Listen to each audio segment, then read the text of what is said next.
right, everyone, we are back. We are moving extremely fast tonight. It's only 7:30 and we're in round number 3. Sure. If you guys have been to Impact to know, that is extremely fast for us. Usually it's like 8:12 by the time we get to round number 3. So we've got Joshua on the left playing Gardevoir, Elliot on the right playing in Zoroark, and you know, this is going to be typically a good matchup for Zoroark.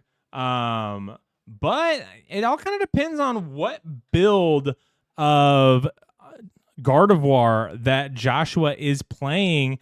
If Joshua is playing the Jelly Guardy, this could be kind of an uphill climb. But if Joshua has moved to the Aggro Guardy that has been seeing a lot of play lately with individuals such as Avon and Henry Chow, if we see more of that, this could be kind of an uphill climb for Elliot. The Mega Diancie has really changed the dynamic of this matchup. Sure. In the past, it used to be Gardevoir had all Dark Week Pokemon except for like Lily's Clefairy, which already struggled doing relevant damage in this matchup. But with that Mega Diancie, you know, 240 is solid numbers. You got Double Monkey and Dory in play. Now you're starting to talk about one-hit knockout numbers. And by the way, Mega Diancie's weak to metal, so who cares that you can Night Joker and Virtuous Flame me? I don't really care. I'm just going to punch you in the face with Mega Diancie. Right. And you see Joshua, his hand looks pretty decent. I mean, he just top deck a Phyllis. He's got a Secret Box in hand, 2 energy. I mean, that's a really good start for him. Yeah, the only question is, you know, you're going to get rid of... Josh was ready to go. I was gonna say, He had already thought about it. Yeah, it's like, do you get rid of both Psychics here, knowing that you most likely want an energy for your Frillish? That is usually one of the tougher questions. Yeah. It all kind of depends on what you prize too. But Josh was saying, I don't care. I don't need that Super Rod. I don't need that kind of recursion. I don't need these 2 energies. I'll find one on the other side of this Lilies. I'm not too worried about it. I'm more worried about finding my pivot, finding a draw supporter, and most notably getting my Bravery Charm down on this Frillish. We see the Mystery Garden as the grab 2 instead of Artisan. Kind of peculiar because you typically want to get Artisan so you can get Monkey Dories established and second Ralts established, especially in this particular matchup. Josh was saying, I prefer the draw of the Mystery Garden over that Artisan because I know I'm going to see a big Lilies for 8, so I'm not too worried about it.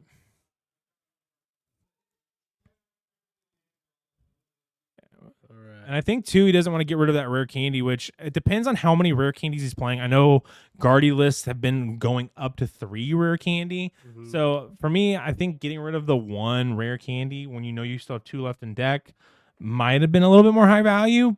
But go after the Diancie early, too. Yeah, he is going early Diancie instead of that early Latias. You know, it makes me kind of wonder... why not go for the Latias? Why not try to set up item lock? Try to go into the Frillish lock. Yeah. I guess maybe Joshua is saying, if I whiff the item lock, maybe I can at least get an energy attachment onto Mega Diancie and start putting pressure on that way. Not 100% sure. Maybe he just knew he wanted to put the charm on the Mega Diancie. I'm not 100% sure. Yeah, but I mean, you still got a Lilies for 8. So, I mean, you're bound to hit at least 1 energy. I don't know. I would have liked to see him go into the item lock right here, personally. And we've seen Lily kind of be that premier draw card in format. It used to be Research, but Research was a little bit too damaging sometimes with the hand dumping. So we've seen Lily kind of make its way into a lot of these evolving stage 2 decks. But sometimes Lily can kind of burn you. There's a lot of times where you'll draw into some of the same cards that you just ditched off of Lily's. Similar to how In used to work in the past, where you would shuffle up and just see basically the same cards you just had. Yeah. It makes it a little frustrating sometimes. But we see here on the other side, Joshua getting that Artisan, getting Earthen Vessel. We know for a fact we're going to be able to get more Psychic Energy in that discard pile. And crucially, he did not put the Mystery Garden in play. He did draw the Artisan on the other side of that Lily. It kind of depends if he wants to put it in play. I know Crumbrion mentioned in chat, like, it kind of limits Elliot's ability to get Reshiram in play. It limits some other things that Elliot can do. It kind of depends if you value your setup more. I think that's the big question mark. Yeah. He's getting a lot of energy in discard He pretty is. early though. So This kind of harkens back to the Pittsburgh era of Gardevoir when Henry like Chow and really them fast played. turbo version of it. Yeah, where they'd play 4 Vessel, 8 Psychics, and the goal was to get as many energy into the discard pile at one time. When I played Guardy at Pittsburgh, I think the most I got on turn 1 was 6 Psychic energies in the discard pile on turn 1. The goal was to aggressively get Psychics into discard pile and then just be able to just blow over your opponent with whatever you could possibly do. We see the Ultra Ball come down, and I don't know if I saw Latias to get into the Frillish. They said name a more iconic combo over the Vessel and the Ultra Ball. Bundle for Stretcher. Stretcher bundle. That's a more iconic play. I don't know about that one. I'm telling you. No, I don't know about that one. It's won me so many games, bro. I don't know about that one. Yeah, it looks like crucially that Latias is prize, making Joshua's decision a lot more difficult here. I think the play is to get another Ralts if there was one. I don't remember seeing Ralts either. Maybe I might have missed it. He could be playing a 2-1 line. Yeah. I mean, that is kind of like the Henry Child inversion is what 2 routes, one Curlia, and 2 Guardy now. I know Brent Tonneson is still playing like the 3 routes, and he's also playing like the 1 research in his deck to combo very well. I know people mentioned that in chat also, but I mean, not everybody's playing research, so I'm not sure if Joshua is or not, but I mean, you see him just attached to this Ralts. He is going to put that Artisan in play, probably going to get another Ralts. So next turn he can go into a Curlia. Yeah, and I like getting the double Ralts into play. I know crucially Elliot's still playing that ends Darmanitan and Darumaka, which has not been very common in a lot of 60s, at least on the regional circuit from what I remember. Elliot, a big champion of this card, saying this is what makes Zoroark good, is being able to go 90-90 into your opponent, taking multiple prizes.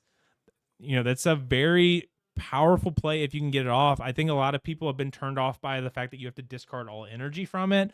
But Elliot crucially playing the reversal energies, so he's able to do that flame body cannon as often as he wants to, as long as he's behind on prizes.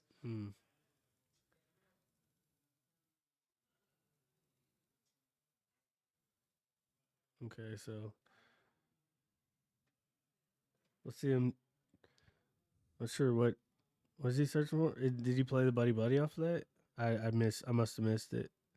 Yeah, I did not miss. I was looking away at something else that I was trying to figure out, doing a little bit of research here into the format. So he did. So he's just gonna get one of those Zoroark to put on the bench right now, and I like that. Like, don't clog up your bench all the way. Leave a spot open. Never know when you're gonna need it. I know crucially too, Elliot does not mind using that. I can't think it's Ram on the Darumaka in this matchup, especially with that Psychic or the Dark Week Ralts in the active slot. He's usually pretty fine with just evolving into Zoroark and then using Ram to take that knockout. And we might see that here. He's got that Zoroark in hand. He's crucially missing a Darkness energy, but he will have trade if he does decide to evolve that active slot.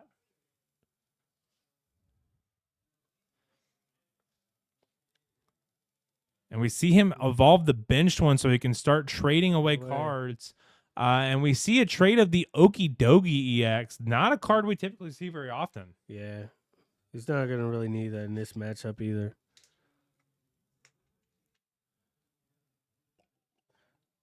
He already has a pretty decent sized hand too. So we see him put another Darumaka on the bench. He is just foregoing. Go in on that play. Yeah, he is very much foregoing the Reshiram in this game. I think early you probably don't need it. Maybe he's saying that if Elliot responds to the Zoroark, I can come in with that Flame Body Cannon, be able to take multiple knockouts. If anyone knows how to play this deck in this matchup, though, it's Elliot. I mean, he's been playing in Zoroark, I think, since Journey Together released, is what he told me the other day. Oh, wow. That's a long time. So he's been very committed to Zoroark. I guess you could just say he's in himself, just loving that Zoroark. And you can see with the bling too, he really has committed to the bit. He played it when it was bad, when it was decent, all levels of play. It was great, and now when it's just a deck and format. Yeah.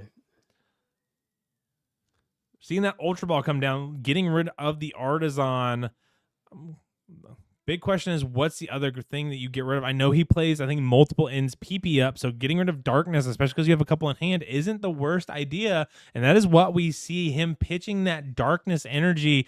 Crucially, the old play stamp Darkness energy, a nice little callback back to that black and white era. It looks gorgeous seeing it here on the tabletop. Not one that you typically see very often. We see the Ultra Ball grab that Altar in Zoroark here, most likely evolving that active slot and start trading even more, drawing multiple cards this turn, being able to get very established. Be interested to see what he does. Is he digging for that Darmanitan this turn, or what are we digging for here? Or are we just going to see a nice little ram into the active slot? I would assume he's just digging for the Darmanitan. But I mean, does he have a way to get this Zoroark out of the active? Unless he's playing Air Balloon, I don't think so. But he does have that Turo. So, but yeah, I've seen Elliot make this ram play multiple times. I would not be surprised to see just ram knockout Ralts. Okay, yeah, I don't dislike that play.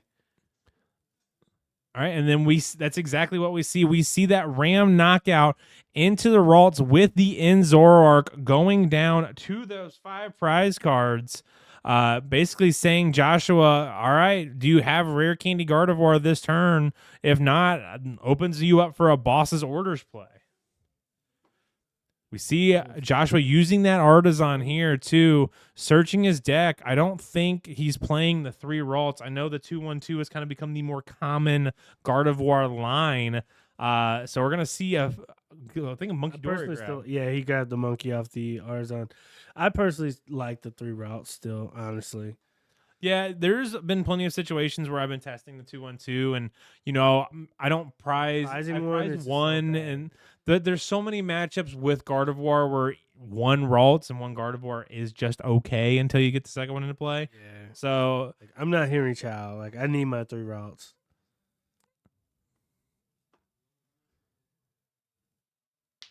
Joshua's still thinking what he wants to do this turn.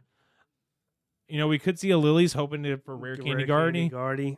Yeah, that's what I was going to think. If he's going to go with that line of play, I think I would Ultra Ball for Pheasantipity. Just give myself even more outs to drawing into it. Now you're talking about a Lily's for 8. You're talking about a Flip the Script for 3. I agree. That's 11 cards off the top deck. Choosing not to use that Ultra Ball, saving that for later on in the game, giving him another out to Gardevoir, and deciding I'm just going to go ahead and Lily's for 8, see what I get off of this, and then we'll see on the other end if I need to grab anything else. Yeah. Let's see what he grabs off this Lily's. I would have definitely liked him to go get the Fez just to prepare, just to see more cards in the deck. I know taking the Henry Chow Masterclass, now granted, this is old data. This is from around September, October timeframe. Henry was a big believer in dropping that Pheasantipity whenever you needed it.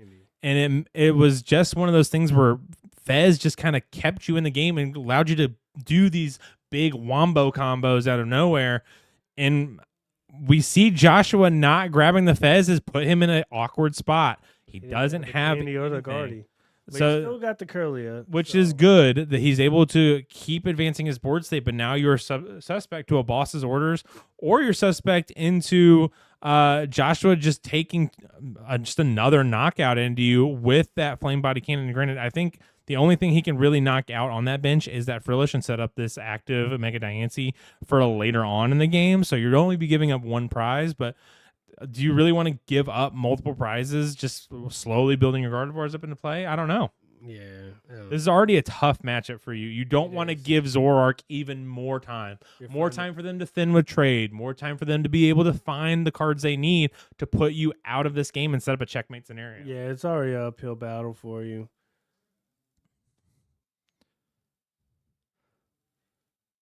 So we'll just see him grab the Dark and a Psychic off this vessel, discarding that Mew.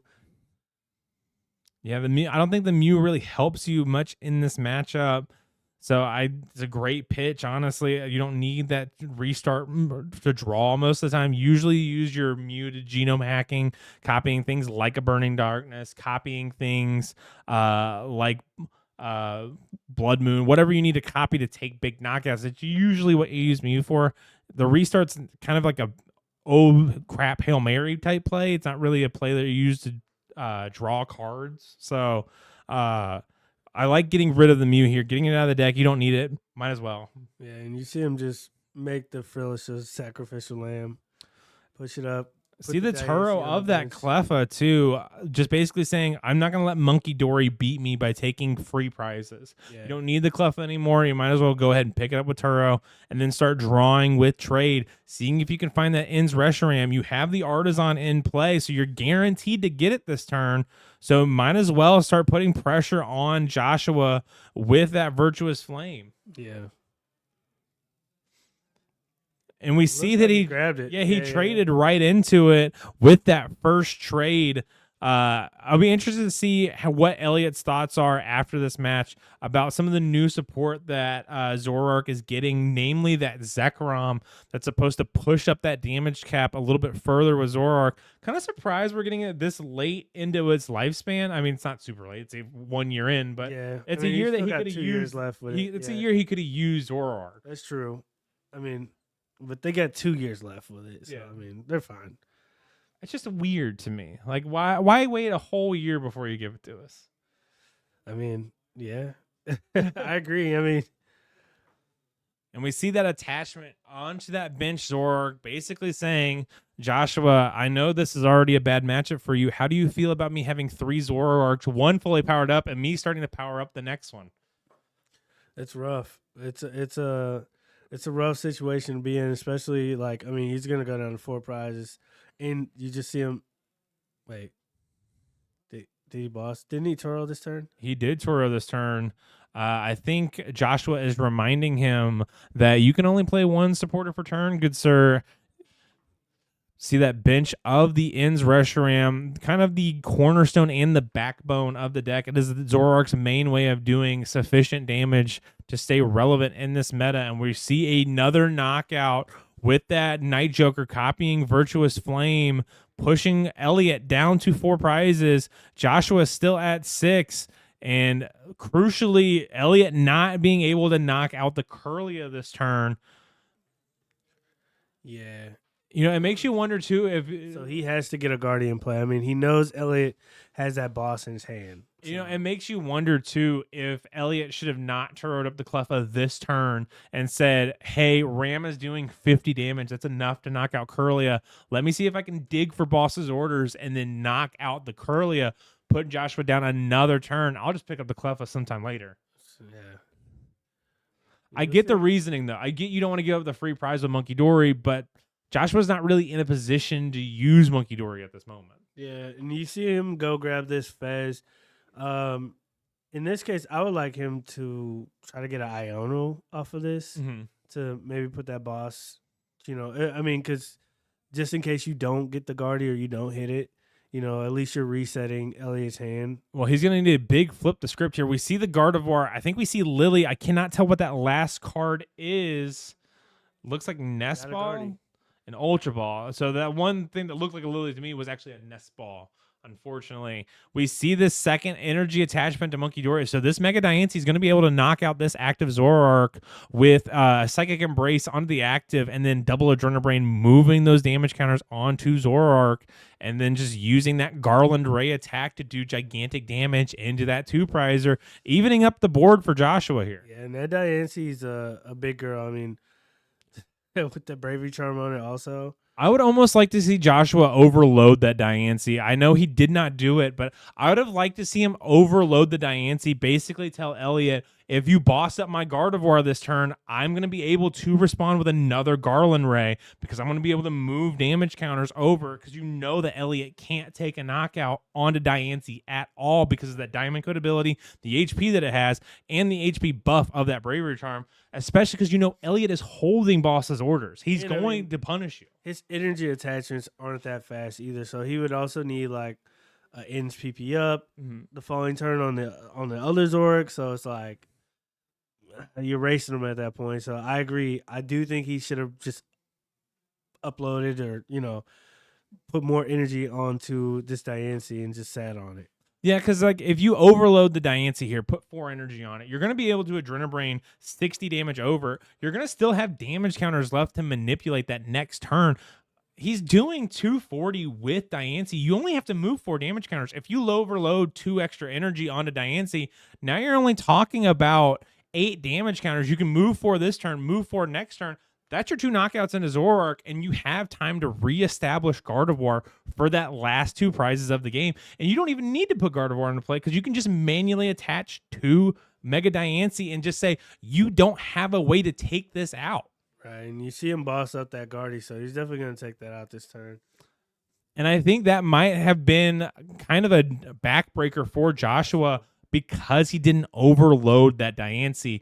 Typically Gardevoir doesn't think about overloading attackers, but one of the big things that Henry Chow has always preached with the deck is think about how your turn will go if you don't have Gardevoir. If you can preload attackers for next turn, if you can set up checkmate without having Gardevoir in play, why not do it? It doesn't hurt you. It only can help you. Yeah, and you knew he had the boss in hand.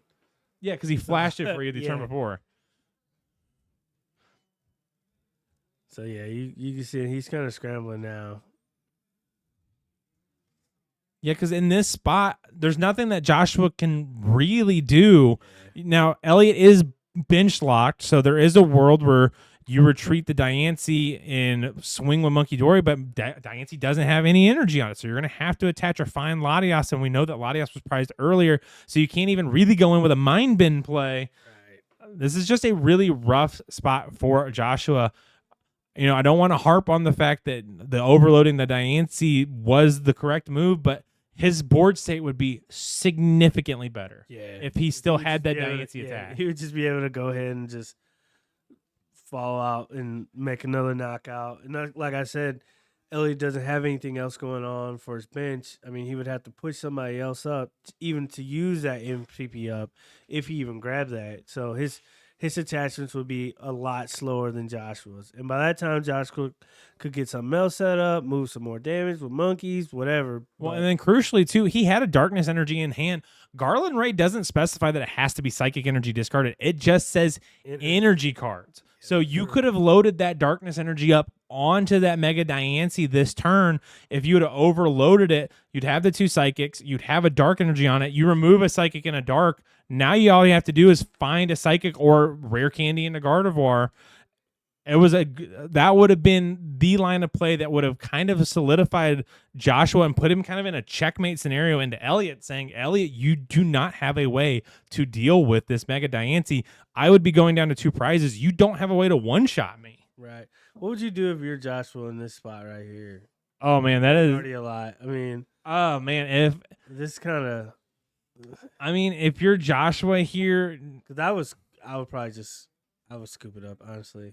I mean, you have no routes. I don't know if I would have pushed Mega Diancie. I think I would have pushed Monkey Dory and then just say, if I get a psychic, I Mind Bend. That's the one thing I can do is I can Mind Bend, confuse.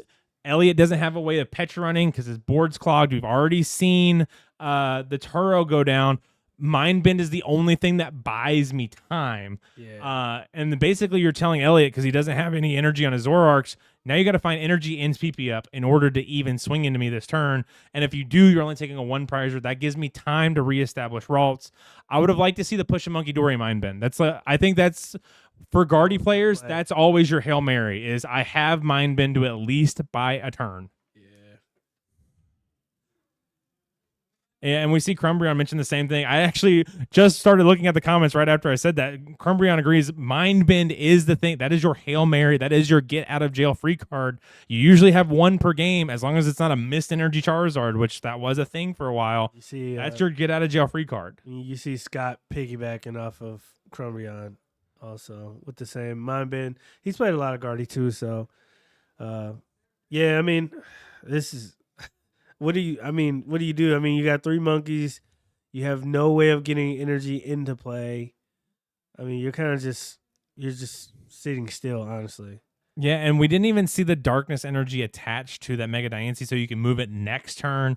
Because there's a world where you attach that darkness to the Mega Diancie. Then go into a monkey mount the Yeah, next play. yeah, and then you just Adrenabrain off the Mega Diancie, set up the Zoroark for next turn, Mind Bend it. There's things that you could do here to just buy yourself time. Yeah. And I think not putting that darkness energy down the turn before, I think that's kind of been I think that was kind of a play that we needed to see. Now we will be able to see Joshua reestablish Ralts. He could put that darkness energy on this Monkey Dory and then Adrenabrain 90 off. You can most likely take a knockout on that benched Darumaka going down to 3. But you're still that's not really a winning play. That's more of a net neutral play. Like, yes, you take a prize, but there's no way you could take 3 prizes in a single turn We know with the current board state. So because he benched that Ross, and we know. I mean, he has a Lilies in hand, so he has multiple candies still in the deck. So next turn he could possibly get into that Guardy,